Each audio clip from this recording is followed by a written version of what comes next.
Hey guys, welcome back to the channel. ಮೊದಲನೇದಾಗಿ ನಮ್ಮ ಬೆಕ್ಕಿ Lynch ಅವರಿಗೆ ಏನಾಗ್ತಾ ಇದೆ ಅಂತ ಗೊತ್ತಿಲ್ಲ. ಲಿಟ್ರಲಿ ಅವರು back to back Adam Pearce ಅವರಿಗೆ ಫೋನ್ ಕಾಲ್ ನ ಮಾಡ್ತಾನೆ ಇದ್ದಾರೆ.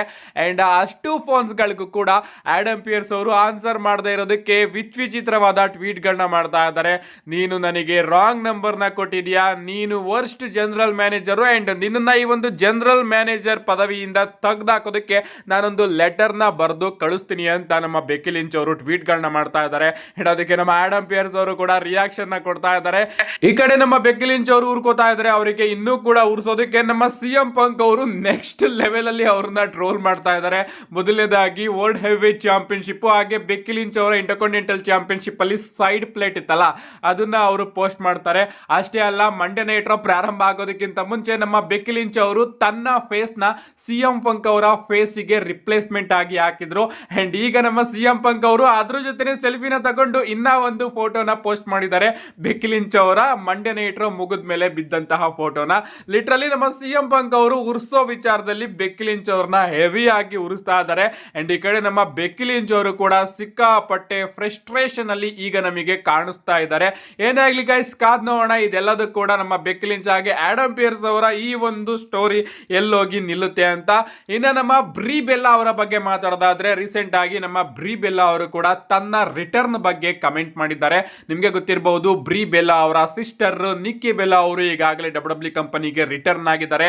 ಅಂಡ್ ಅವರು ಸ್ಟೆಫನಿ ವೆಕೆರ್ ಅವ್ರನ್ನ ಚಾಲೆಂಜ್ ಮಾಡ್ತಾ ಇದ್ದಾರೆ ಸರ್ವೈವರ್ ಸೀರೀಸ್ ಅಲ್ಲಿ ವಿಮೆನ್ಸ್ ವರ್ಲ್ಡ್ ಹೆವಿವೇಟ್ ಚಾಂಪಿಯನ್ಶಿಪ್ ಗೆ. ಅಂಡ್ ಅದ್ರ ಮೇಲ್ಗಡೆ ನಮ್ಮ ಬ್ರೀ ಬೆಲ್ಲಾ ಅವರು ಕಮೆಂಟ್ ಮಾಡ್ತಾ, ನನಗೆ ಗೊತ್ತು ನೀನ್ ನನ್ನನ್ನ ಮಿಸ್ ಮಾಡ್ಕೋತಾ ಇದೀಯ ಅಂತ. ಏನೇ ಆಗ್ಲಿ, ನಾನು ಅನ್ಕೋತೀನಿ ಇನ್ನೂ ಕೂಡ ನನ್ನ ಡಬ್ಲ್ಯೂ ಲಾಸ್ಟ್ ರನ್ನು ಬಾಕಿ ಇದೆ ಅಂತ ನಮ್ಮ ಬ್ರೀ ಬೆಲ್ಲಾ ಅವರು ತಿಳಿಸಿದ್ದಾರೆ. ಸೊ ಬ್ರೀ ಬೆಲ್ಲಾ ಅವರ ರಿಟರ್ನ್ ಕೂಡ ಆದಷ್ಟು ಬೇಗ ನಮಗೆ ನೋಡೋದಕ್ಕೆ ಸಿಗಬಹುದು. ಈಗಿಲ್ಲ ಅಂದ್ರೂ ಕೂಡ ಮುಂದಿನ ವರ್ಷ ಅಂತೂ ರಿಟರ್ನ್ ಆಗಬಹುದು. ಅವರೇ ಕನ್ಫರ್ಮ್ ಮಾಡಿದ್ದಾರೆ, ಇನ್ನ ನನ್ನ ಒಂದು ಲಾಸ್ಟ್ ರನ್ ಡಬ್ಲ್ಯೂ ಕಂಪನಿಯಲ್ಲಿ ಬಾಕಿ ಇದೆ ಅಂತ. ನೆಕ್ಸ್ಟ್ ಅಪ್ಡೇಟ್ ಕಡೆ ಬರೋದಾದ್ರೆ, ಇದಿರ್ತಕ್ಕಂಥದ್ದು ಟ್ರಿಪಲ್ ಎಚ್ ಅವರ ಬಗ್ಗೆ. ಆಕ್ಚುಲಿ ಈ ಒಂದು ವಿಡಿಯೋನ ಬರೀ ಈ ಒಂದು ಟಾಪಿಕ್ ಮೇಲೆ ಮಾತ್ರ ಮಾಡೋಣ ಅಂತ ಅನ್ಕೊಂಡೆ, ಬಟ್ ಯಾಕೆ ಬೇಡ ಅನ್ಬಿಟ್ಟು ಎರಡು ಅಪ್ಡೇಟ್ ಕೂಡ ಸೇರಿಸ್ತೆ ಅಂತಾನೆ ಹೇಳ್ಬಹುದು. ನಮ್ಮ ಟ್ರಿಪಲ್ ಎಚ್ ಅವರು ಈಗ ಕ್ಲಿಯರ್ ಆಗಿ ತಿಳಿಸಿದ್ದಾರೆ, ನನಗೆ ಕೋಡಿ ರೋಡ್ಸ್ ತುಂಬಾನೇ ಇಷ್ಟ. ಕೋಡಿ ರೋಡ್ಸ್ ಶೋ ಮುಗಿದ್ಮೇಲೆ ನನ್ನನ್ನು ಪರ್ಸನಲ್ ಆಗಿ ಮೀಟ್ ಮಾಡ್ತಾನೆ, ಅದಕ್ಕೋಸ್ಕರ ನನಗೆ ಕೋಡಿ ರೋಡ್ಸ್ ತುಂಬಾನೇ ಇಷ್ಟ ಅಂತ ನಮ್ಮ ಟ್ರಿಪಲ್ ಎಚ್ ಅವರು ಈಗ ಕ್ಲಿಯರ್ ಆಗಿ ಹೇಳಿದ್ದಾರೆ. ಗುರು, ನೀನ್ ಹೆಂಗೆ ಈ ರೀತಿ ಮಾತಾಡ್ತಿದ್ಯಾ ಅಂತ ನೀವೇನಾದ್ರೂ ಕೇಳಿದ್ರೆ, ರೀಸೆಂಟ್ ಆಗಿ W survivor series war game ನ men's war game match card ನ ಡಬ್ಲ್ಯೂ ಅವರು ಅಫಿಷಿಯಲ್ ಆಗಿ ರಿವೀಲ್ ಮಾಡ್ತಾರೆ. ನೀವು ಇಲ್ಲಿ ನೋಡ್ತಾ ಇರಬಹುದು, ಮ್ಯಾಚ್ ಕಾರ್ಡ್ ಮಾತ್ರ ಅದ್ಭುತವಾಗಿ ನಮಗೆ ನೋಡೋದಕ್ಕೆ ಸಿಗ್ತಾ ಇದೆ. ಅಂಡ್ ಈ ಒಂದು ಮ್ಯಾಚ್ ಕಾರ್ಡ್ ನ ಪೋಸ್ಟ್ ಮಾಡ್ತಾ ನಮ್ಮ ಟ್ರಿಪಲ್ ಎಚ್ ಅವರು ಒಂದು ಟ್ವೀಟ್ ನು ಕೂಡ ಮಾಡ್ತಾರೆ. The teams have been set, the biggest war game match in W history is official, survivor series war game is live on November 29 ಅಂತ ನಮ್ಮ ಟ್ರಿಪಲ್ ಎಚ್ ಅವರು ಒಂದು ಟ್ವೀಟ್ ನ ಮಾಡ್ತಾರೆ. ಪೋಸ್ಟರ್ ಬಗ್ಗೆ ಮಾತಾಡೋದಿಲ್ಲ, ಪೋಸ್ಟರ್ ಕೂಡ ಅಮೇಜಿಂಗ್ ಆಗಿ ನಮಗೆ ನೋಡೋದಕ್ಕೆ ಸಿಗ್ತಾ ಇದೆ. ಬಟ್ ಇಲ್ಲಿ ಪ್ರಶ್ನೆ ಏನಪ್ಪಾ ಅಂದ್ರೆ, ಈ ಕೋಡಿ ರೋಡ್ಸ್ ಅವ್ರನ್ನ ಮಧ್ಯದಲ್ಲಿ ಯಾಕೆ ಇಟ್ಟಿದ್ದೀರಾ? ಸೆಂಟರ್ ಆಫ್ ಅಟ್ರಾಕ್ಷನ್ ಅಲ್ಲಿ ನಮ್ಮ ಕೋಡಿ ರೋಡ್ಸ್ ಅವ್ರನ್ನ ಯಾಕೆ ಇಟ್ಟಿದ್ದೀರಾ? ಕೋಡಿ ರೋಡ್ಸ್ ಅವರು ಕ್ಯಾಪ್ಟನ್ ನ ಆ ಟೀಮ್ ಅಂತ ಫ್ಯಾನ್ಸ್ ಗಳು ಕೂಡ ಪ್ರಶ್ನೆ ಮಾಡ್ತಾ ಇದ್ದಾರೆ, ನಾನು ಕೂಡ ಪ್ರಶ್ನೆ ಮಾಡ್ತಾ ಇದ್ದೀನಿ. ಲಿಟ್ರಲಿ ಮಂಡ್ಯ ನೈಟ್ರೋ ಅಲ್ಲಿ ನೀವೇನ್ ತೋರಿಸಿದ್ರಿ? ಒಂದು ಕಡೆ ಆ ಕಡೆ ಎಂಡ್ ಅಲ್ಲಿ ಬ್ರಾಕ್ ಲೆಸ್ನರ್ ಅವರು ಇದ್ರು, ಈ ಕಡೆ ಎಂಡ್ ಅಲ್ಲಿ ರೋಮನ್ ರೈನ್ಸ್ ಅವರು ಇದ್ರು. ಆ ಒಂದು ರಿವ್ಯೂ ವಿಡಿಯೋದಲ್ಲೂ ಕೂಡ ನಾನು ನಿಮ್ಗೆ ತಿಳಿಸಿದ್ದೆ, ಆ ಕಡೆ ಬ್ರಾಕ್ ಲೆಸ್ನರ್ ಅವರು ಲೀಡರ್ ಆಗ್ತಾ ಇದ್ದಾರೆ, ಈ ಕಡೆ ರೋಮನ್ ರೈನ್ಸ್ ಅವರು ಕೂಡ ಲೀಡರ್ ಆಗಬಹುದು. ಅಥವಾ ರೋಮನ್ ರೈನ್ಸ್ ಅವ್ರನ್ನ ಓಕೆ ನೀವು ಲೀಡರ್ ಆಗಿ ಮಾಡ್ಲಿಲ್ಲ ಅಂದ್ರೆ ಸಿಎಂ ಪಂಕ್ ಅವರೇ ಗುರು ಒರಿಜಿನಲ್ ಲೀಡರ್. ಯಾಕಂದ್ರೆ ಸಿಎಂ ಪಂಕ್ ಅವರ ಕಾರಣದಿಂದಾನೇ ಈ ಒಂದು ವಾರ್ ಗೇಮ್ ಮ್ಯಾಚ್ ಆಗ್ತಾ ಇರೋದು, ಅವರ ಕಾರಣದಿಂದಾನೇ ಈ ಒಂದು ಸ್ಟೋರಿ ಲೈನ್ ಬಿಲ್ಡ್ ಆಗಿರೋದು. ಕೋಡಿ ರೋಡ್ಸ್ ಅವರು ಸುಮ್ನೆ ಬಂದು ಕೂತ್ಕೊಂಡ್ರು ಅಷ್ಟೇ ಸಿಎಂ ಪಂಕ್ ಅವರಿಗೆ ಹೆಲ್ಪ್ ಮಾಡೋದಕ್ಕೆ. ಅದರಲ್ಲೂ ಕೂಡ ಎಲೆನೈಟ್ ಅವರ ರಿಪ್ಲೇಸ್ಮೆಂಟ್ ಆಗಿ ನಮ್ಮ ಕೋಡಿ ರೋಡ್ಸ್ ಅವರು ಬಂದಿರೋದು, ಅಥವಾ ಜೇಕಬ್ ಫಾಟ್ ಅವರ ರಿಪ್ಲೇಸ್ಮೆಂಟ್ ಆಗಿ ಈ ಕಡೆ ನಮ್ಮ ಕೋಡಿ ರೋಡ್ಸ್ ಅವರು ಬಂದಿರೋದು. ನಿಜವಾಗ್ಲೂ ಜೇಕಬ್ ಫಾಟ್ ಅವರಿಗೆ ಇಂಜುರಿ ಆಗಿರ್ಲಿಲ್ಲ ಅಂದಿದ್ರೆ ಜೇಕಬ್ ಫಾಟ್ ಅವರು ಇರೋರು, ಅಥವಾ ಎಲೆನೈಟ್ ಅವರಿಗೆ ಏನಾದ್ರು ಡಬ್ಲ್ಯೂ ಅವರು ಪನಿಷ್ಮೆಂಟ್ ನ ಕೊಡ್ಲಿಲ್ಲ ಅಂದಿದ್ರೆ ಕೋಡಿ ರೋಡ್ಸ್ ಅವರ ಜಾಗದಲ್ಲಿ ಎಲೆನೈಟ್ ಅವರು ಇರೋರು. ಸೊ ರಿಪ್ಲೇಸ್ಮೆಂಟ್ ಆಗಿ ಬಂದಂತಹ ಕೋಡಿ ರೋಡ್ಸ್ ಅವ್ರನ್ನ ನೀವು ಯಾಕೆ ಆಗ್ತಾ ಇದ್ದೀರಾ? ಕೋಡಿ ರೋಡ್ಸ್ ಅವ್ರಿಗೂ ಹಾಗೆ ಈ ಒಂದು ವಾರ್ ಗೇಮ್ಗೂ ಏನ್ ಸಂಬಂಧ ಗುರು? ಲಿಟ್ರಲಿ ಮಂಡ್ಯ ನೈಟ್ರೋಲು ಕೂಡ ನೀವು ಕ್ಲಿಯರ್ ಆಗಿ ಹೇಳಿದ್ರಿ ಕೋಡಿ ರೋಡ್ಸ್ ಹಾಗೆ ವಾರ್ ಗೇಮ್ಗೆ ಸಂಬಂಧ ಇಲ್ಲ ಅಂತ. ಆದ್ರೂ ಕೂಡ ಕೋಡಿ ರೋಡ್ಸ್ ಅವರು ಮಂಡ್ಯ ನೈಟ್ರೋ ಅಲ್ಲಿ ಕ್ಯಾಪ್ಟನ್ ಕೋಡಿ ಅನ್ನೋ ಒಂದು ಮರ್ಚಂಡೈಸ್ ನ ಹಾಕೊಂಡು ಬಂದಿರ್ತಾರೆ.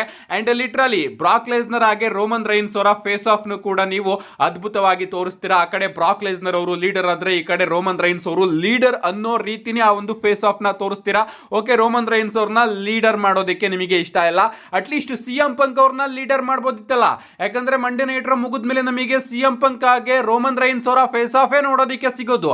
ಅಂಡ್ ಆಗ ಕೋಡಿ ರೋಡ್ಸ್ ಅವರ ಮಕ ನೋಡ್ತಾ ಇರಿ. ನಮ್ಮ ಕೋಡಿ ರೋಡ್ಸ್ ಅವರು ಥಿಂಕ್ ಮಾಡ್ತಾ ಇರ್ತಾರೆ, ಅಜ್ಜಿ ನಾನಿರ್ಬೇಕಾಗಿತ್ತು ಸಿಎಂ ಪಂಕ್ ಅವರ ಜಾಗದಲ್ಲಿ, ಈಗ ನಾನು ಸೈಡ್ ಕಿಕ್ ಆಗಿದ್ದೀನಲ್ಲ ಅಂತ ನಮ್ಮ ಕೋಡಿ ರೋಡ್ಸ್ ಅವರ ಫೇಶಿಯಲ್ ಎಕ್ಸ್ಪ್ರೆಷನ್ ಕೂಡ ಹೇಳ್ತಾ ಇದೆ. ಸೊ ಮಂಡ್ಯ ನೈಟ್ ಮುಗಿದ್ಮೇಲೆ 100% ನಮ್ಮ ಕೋಡಿ ರೋಡ್ಸ್ ಅವರು ಟ್ರಿಪಲ್ ಎಚ್ ಅವರ ಕಿವಿಗೆ ಹೋಗಿ ಏನು ಹೇಳಿದ್ದಾರೆ. ಅಂಡ್ ಅದಕ್ಕೋಸ್ಕರ ಈ ಒಂದು ಪೋಸ್ಟರ್ ನ ಮೇನ್ ಅಲ್ಲಿ ಈ ಕಡೆ ನಮ್ಮ ಕೋಡಿ ರೋಡ್ಸ್ ಅವರು ನೋಡೋದಕ್ಕೆ ಸಿಗ್ತಾ ಇದ್ದಾರೆ. ಆ ಕಡೆ ಬ್ರಾಕ್ ಲೆಸ್ನರ್ ಅವರು ಇದ್ದೇ ಇರ್ತಾರೆ, ಅದ್ರ ಬಗ್ಗೆ ಡೌಟ್ ಇಲ್ಲ. ಬ್ರಾಕ್ ಲೆಸ್ನರ್ ಅವರು ಇರಬೇಕಿತ್ತು, ಇದ್ದಾರೆ. ಬಟ್ ಈ ಕಡೆ ಕೋಡಿ ರೋಡ್ಸ್ ಅವ್ರನ್ನ ಸೆಂಟರ್ ಆಗಿ ಯಾಕೆ ಇಟ್ಟಿದ್ದೀರಾ ಗುರು?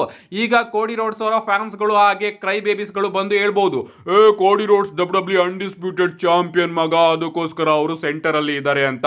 ಆ ಕಡೆ ಸಿಎಂ ಪಂಕ್ ಅವರು ಕೂಡ ಚಾಂಪಿಯನ್ ಅಲ್ವಾ ಗುರು, ಅವರಿಂದನೇ ಈ ಒಂದು ವಾರ್ ಗೇಮ್ ಆಗ್ತಾ ಇರೋದು. ನಾನು ರೋಮನ್ ರೈನ್ಸ್ ಅವ್ರನ್ನ ಇಡಿ ಅಂತ ಕೇಳ್ತಾ ಇಲ್ಲ, ಸಿಎಂ ಪಂಕ್ ಅವ್ರನ್ನ ಇಡ್ಬೋದಿತ್ತಲ್ಲ. ಆ ಕಡೆ ಸಿಎಂ ಪಂಕ್ ಅವರು ಕೂಡ ವರ್ಲ್ಡ್ ಹೆವಿ ವೇಟ್ ಚಾಂಪಿಯನ್ ಆಗಿದ್ದಾರಲ್ಲ.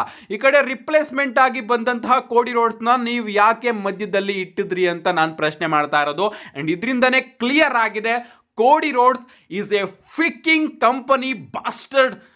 ನಮ್ಮ ಕೆವಿನ್ ಓಯನ್ಸ್ ಅವರ ರೀತಿ ನಾನು ಹೇಳ್ತಾ ಇದ್ದೀನಿ. ಏನೇ ಆಗಲಿ ಗೈಸ್, ಫ್ಯಾನ್ಸ್ಗಳಂತೂ ಸಿಕ್ಕಾಪಟ್ಟೆ ಕೋಪ ಮಾಡ್ಕೋತಾ ಇದ್ದಾರೆ ಈ ಒಂದು ವಿಚಾರಕ್ಕೆ. ರಿಪ್ಲೇಸ್ಮೆಂಟ್ ಆಗಿ ಬಂದವ್ರನ್ನ ನೀವು ಸೆಂಟರ್ ಅಟ್ರಾಕ್ಷನ್ ಆಗಿ ಮಾಡ್ತಾ ಇದ್ದೀರಲ್ಲ ಅಂತ. ಆ ಕಡೆ ಸಿಎಂ ಪಂಕ್ ಅವರಿಗೆ ಸಿಗ್ಬೇಕಾದಂತಹ ಜಾಗ ಈ ಕಡೆ ನಮ್ಮ ಕೋಡಿ ರೋಡ್ಸ್ ಅವರಿಗೆ ಸಿಗ್ಬೇಕಾಗಿತ್ತು ಅಂತ. ಅಂಡ್ ಇನ್ನ ಒಂದು ವಿಚಾರನ ಗಮನಿಸಿದ್ರ, ಕಳೆದ ಬಾರಿಯ ವಾರ್ ಗೇಮ್ ಟೀಮ್ ಏನಿತ್ತು ಸೇಮ್ ಟೀಮ್ ಇದೆ, ಅಲ್ಲಿ ಸ್ಯಾಮಿ ಝೈನ್ ಅವರು ಇದ್ರು. ಬಟ್ ಈ ಕಡೆ ಕೋಡಿ ರೋಡ್ಸ್ ಅವರು ಈಗ ಇದ್ದಾರೆ ಅಷ್ಟೇ. ಅಂಡ್ ಈಗ ಕೋಡಿ ರೋಡ್ಸ್ ಅವ್ರನ್ನ ಡಬ್ಲ್ಯೂ ಅವರು ಸೆಂಟ್ರಲ್ಲಿ ಇಟ್ಟಿದ್ದಾರೆ. ಅಂಡ್ ಅದಕ್ಕೆ ಫ್ಯಾನ್ಸ್ಗಳು ಸಿಕ್ಕಾಪಟ್ಟೆ ಕಂಪ್ಲೇಂಟ್ ನ ಮಾಡ್ತಾ ಇದ್ದಾರೆ. ನಿಮ್ಗೆ ಇನ್ನೂ ಕೂಡ ಅನ್ಸುತ್ತಾ ಕೋಡಿ ರೋಡ್ಸ್ ಅವರು ಡಿಸರ್ವಿಂಗ್ ಸೆಂಟರ್ ಪಾಯಿಂಟ್ ಅಲ್ಲಿ ಅಂತ? ನಿಮ್ಗೇನಾದ್ರೂ ಇನ್ನೂ ಕೂಡ ಕೋಡಿ ರೋಡ್ಸ್ ಅವರು ಸೆಂಟರ್ ಅಲ್ಲಿ ಇರೋದು ತೊಂದರೆ ಆಗ್ತಾ ಇಲ್ಲ ಅಂದ್ರೆ ನಿಜವಾಗ್ಲೂ ನೀವಂತೂ ದೊಡ್ಡ ಕೋಡಿ ಕ್ರೈ ಬೇಬಿ ಅಂತ ಒಪ್ಕೋಬೇಕು. ಸೊ ನಿಮ್ಮ ಅನಿಸಿಕೆನ ಕಮೆಂಟ್ ಮಾಡಿ ಅಂತ ಹೇಳ್ತಾ, see you guys in my next video.